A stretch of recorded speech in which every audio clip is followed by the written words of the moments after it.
Thank you so much, and thank you for braving the San Francisco juggernaut of fog, as I call it in the book, to be here tonight.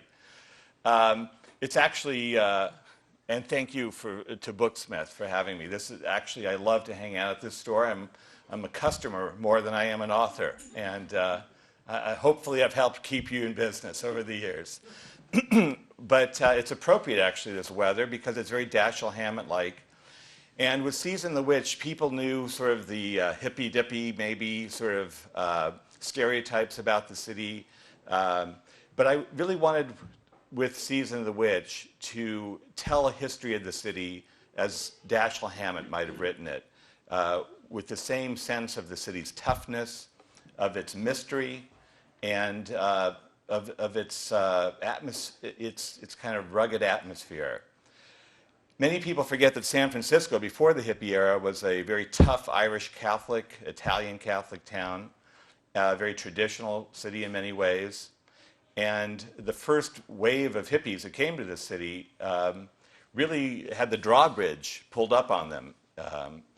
Many of the kids couldn't get treatment when they had drug problems and other medical problems. They were given a cold shoulder by the city officials. The cops harassed them.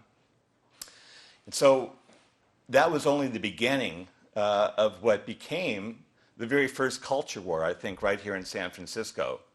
America's first culture war was actually a civil war within San Francisco itself, between these new forces, social forces that began sweeping into the city in the 1960s and in the 1970s with gays. And once that war really took hold, it became quite bloody. I write in the book that so-called San Francisco values weren't born with flowers in their hair. They were born howling in blood and strife. The book, though, I should say, does have a happy ending, because I think the city ultimately triumphs. It resolves its differences after very brutal times. And with the help of a mayor who was not terribly beloved in this city at first, couldn't win the office because she was a little straight-laced for San Francisco, Dianne Feinstein. But she was the kind of calming hand, a stable political figure that the city needed after all the trauma it went through in the 1970s with Jonestown, the People's Temple, the assassinations of Mayor Moscone and Harvey Milk, and so on. The city also triumphed in the end because of the 49ers. And most people don't think of sports teams, I think, as having that kind of mystical power. But I think the 49ers, a team that kind of mirrored the eccentricities of San Francisco itself, a very poetic coach, Bill Walsh, more of a poet in some ways than a gladiator, really brought the city together with the first Super Bowl victory in 1982. And finally, the way the city dealt with AIDS, I think, was very significant. Here, the city had gone through very fractious times over gay rights, gay liberation, a lot of violence directed against gays in the 70s on the streets here. And the city could have gone reeling backwards. It could have slipped really into the abyss at that point. People didn't know how the virus was spread in the early days of the epidemic. There was panic that began to rise in San Francisco and throughout the country. People didn't know whether they could eat in restaurants where gays were working, or even go to clothing stores that were in the Castro. And once again, though, the city came together, though. And again, because of Dianne Feinstein's leadership, in part, the daughter of a doctor, someone who had a medical background herself, was married to a doctor, and the medical community in the city, led by some heroic young doctors and nurses at the AIDS ward at San Francisco General, Dr. Paul Volberding, Dr. Constance Wofsy, and others. And they didn't know at that point whether they were taking home the infection to their children, to their families, but they stood their ground and began to treat the sick and the ailing as if they were our children, the brothers that we were part of the San Francisco family. And that, in essence, is what San Francisco Values is all about. It's we take care of our own here. When the rest of the country was rejecting AIDS patients, actually dumping them in the city, putting them on airplanes to be flown to San Francisco in their dying days. San Francisco took them in and took care of them. So we take care of our own. That's the value here. And one of the key people who did that, going back to the 1960s, I'm very glad is here with us today, Dr. David Smith, who was the brave young doctor back in the 1960s who stood up to the medical establishment in this town when they were not treating the young who were on the streets, the runaways, who were swarming into San Francisco in the Summer of Love in 1967. St. Mary's Hospital nearby here in the Haight would not treat young people who were having drug overdoses and in emergency situations. But the Haight Ashbury Free Clinic under Dr. Smith and his brave staff scraped together $500, I think, to open that clinic. And the first day there were hundreds of young people lined up outside the clinic. The next day there were even more. They ran out of medicine, bandages. It was like a war zone. They were treating people with problems that were more akin to problems in third world countries than a prosperous American city. But they stood their ground, and that's the kind of toughness I think that San Francisco really, people forget how tough a town this is.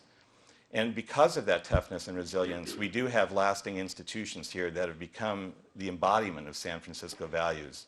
And the Haight Ashbury Free Clinic is high among them. We also have a wonderful resident of the Haight community back in those days, someone who lived across the street from the Grateful Dead, Marilyn Kriegel, who I interview in the book and tell some wonderful stories. I hope she tells some about what it was like when the Haight was like a small town, the Grateful Dead living across the street, Janis Joplin wandering around the neighborhood, the Jefferson Airplane. So Marilyn, I'm glad you're here as well. I want to end by just reading a section from the book that I think also conveys the sense of toughness about the Haight in particular. Calvin Welch told me about this group, the neighborhood activist, a hero of the Haight, and I was amazed. I'd never read about this group before. It was a commune called the Good Earth Commune. How many people here have heard of that commune? Quite a few. That's great. Well, it was news to me when I was doing interviews for the book. The Good Earth Commune had several houses in the neighborhood here. They were not, the stereotyped hippies, stereotypical hippies. They were tough. They were ex-cons, some of them. They were Vietnam veterans. They had been on the streets for a long time. They were tough, and they knew how to take care of themselves, and they stood their ground. They moved into some of the abandoned houses in the area. They fixed them up. They started businesses, a clothes business, a car mechanics business, a painting business, house painting business, and they became a fixture in this community at a time when other distressed neighborhoods, like the Fillmore, were being bulldozed by the redevelopment agencies in San Francisco. And that's a great tragedy, of course, this once thriving black neighborhood in San Francisco that was once called the Harlem of the West. Great music coming out of that neighborhood was leveled. And the Haight could have gone in that direction as well. By the late 60s, hard drugs were taking over the neighborhood, and it took the Good Earth Commune, in part, to stand their ground and help clean up the neighborhood. And that's the part of the book I want to share with you right now. And then we're going to go to questions, and I'd love to have some back and forth with you all and hear from Dr. Smith and Marilyn. So this is chapter 17 in my book, Love's Last Stand. The Haight was a war zone by the time that Robert McCarthy found his way there on Christmas Eve 1969. But he had seen worse. McCarthy had served in Vietnam as a gunner's mate on a patrol boat on the upper Mekong River near Cambodia. It was the whole apocalypse now experience, he said many years later. I was terrified the whole time. McCarthy lost a number of mates there, and I killed a lot of people. I never said that until recently, he said. When McCarthy returned to the United States, he was stationed on Treasure Island in San Francisco Bay. He tried faking mental illness to get a medical discharge, but it wasn't that far from the truth. One time, while way too high on white lightning acid, he considered suicide. The reality was setting in, and it felt good to have a gun, he recalled.